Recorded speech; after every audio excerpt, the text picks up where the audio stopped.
Hey, this is Stephen Platinum, your friend in wrestling with Platinum versus Impact. This is from April 22nd, 2021. It's the go-home show for Rebellion. And that was the main theme of the show. Boy, were they pushing Rebellion. Really doing a great job, meaning Matt Stryker and D'Lo Brown, of just pushing how great every match was and was going to be. It does make me think, I don't know the financial situations or contractual obligations, etc., but it would be nice if Impact just did less pay-per-views. I get that that what money it brings in is needed for them, but my God, when you look at something like Rebellion, which is truly an outstanding pay-per-view, not just because it has the Omega Swan match, which they made an appropriate big deal about, but because it just makes the rest of the card is also very, very good. And it makes you realize, like, that last pay-per-view, it doesn't really matter. I would just urge them to go with just slightly less, because it feels like they have a pay-per-view every 3 weeks.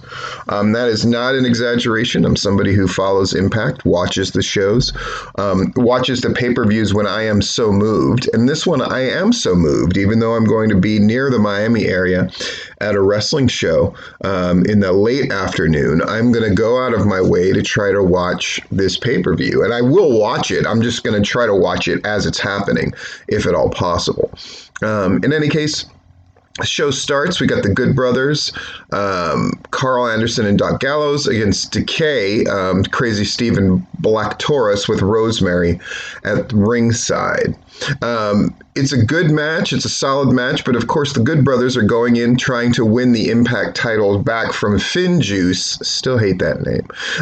So they win with the Magic Killer after a good match. And the Black Taurus, mega push, which happened on his debut, is quickly faded. I'm not saying that as an indictment, just as a sort of statement of fact. DK seems to be sort of treading water right now, but maybe after Rebellion they can kind of get into something good. We shall see. Carl Anderson gets on the mic, talks about Finn Juice. Again, it's all about promoting this pay-per-view, right? The Good Brothers thank them for waking them up, and they're going to reclaim the tag championships. Yeah.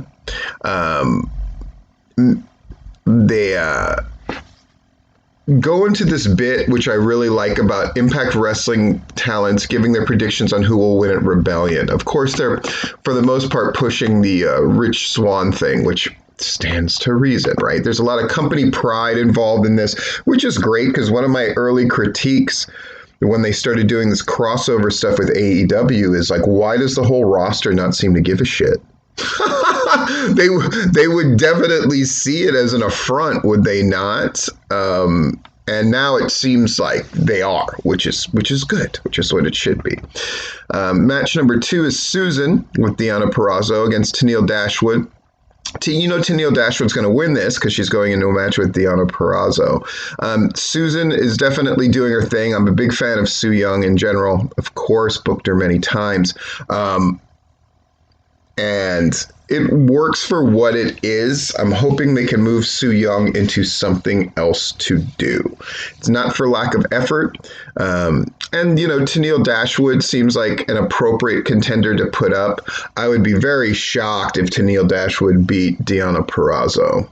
They're definitely pushing Deonna Purrazzo as the greatest woman wrestler alive right now.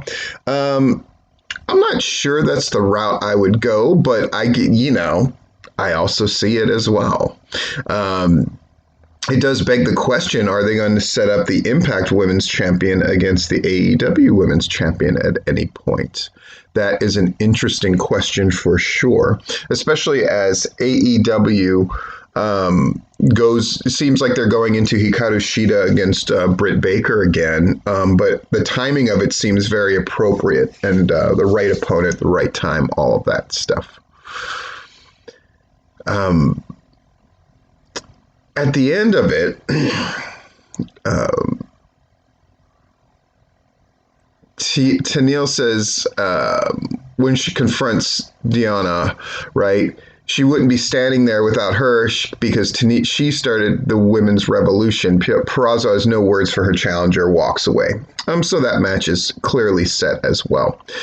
Brian Myers, we talked to him. He refuses to be stuck in the past. He talks about Matt Cardona, who is stuck in the past.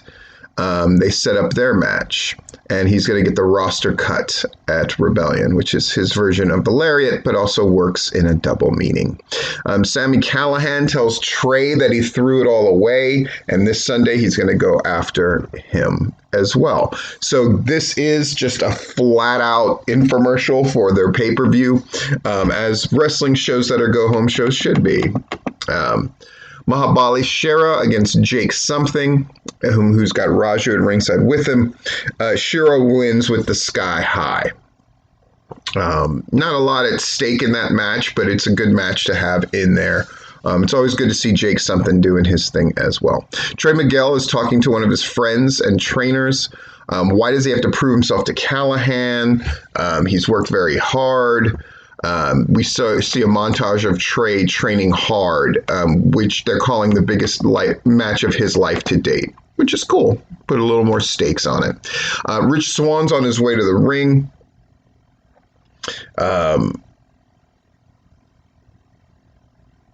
And talks about how they got into a little fracas with Kenny Omega at the press conference. Don Callis and Kenny Omega appear via the screen. And they got a big ego. Kenny Omega is going to win, and he's going to be champion of 3 places of prominence, etc., etc., etc. Swann just needs to sit back and enjoy the ride. And then Moose comes out and basically says, Swann, you better win that AEW title, or else you're going to have to deal with me. All good stuff. A good promo by Rich Swann. I'm really looking forward to this match. They have definitely set up the idea that somebody is winning this match and having both titles, and I hope they deliver on that one way or the other. Match number 4, Kiera Hogan against Jordynne Grace. Jordynne Grace wins via DQ. Because Fi and Flava, of course, both get involved. And then Rachel Ellering makes her Impact debut, running down for the save. Cool. That's Jazz's pick to go after the tag titles, apparently. And so we go, and we have another match made for the pay-per-view. And then Eric Young, Violent by Design, versus Eddie Edwards. I'm okay with a 5-match thing because this really was about promoting the pay-per-view. And basically, Eddie Edwards wins this match, everybody brawls, and then we're ready for the pay-per-view. I know this was relatively short, but, there wasn't a lot to talk about beyond I thought they did a phenomenal job setting up the pay-per-view. And I would urge them to do less, and I'm looking forward to Rebellion and reporting on that as well. This has been Stephen Platinum, your friend in wrestling.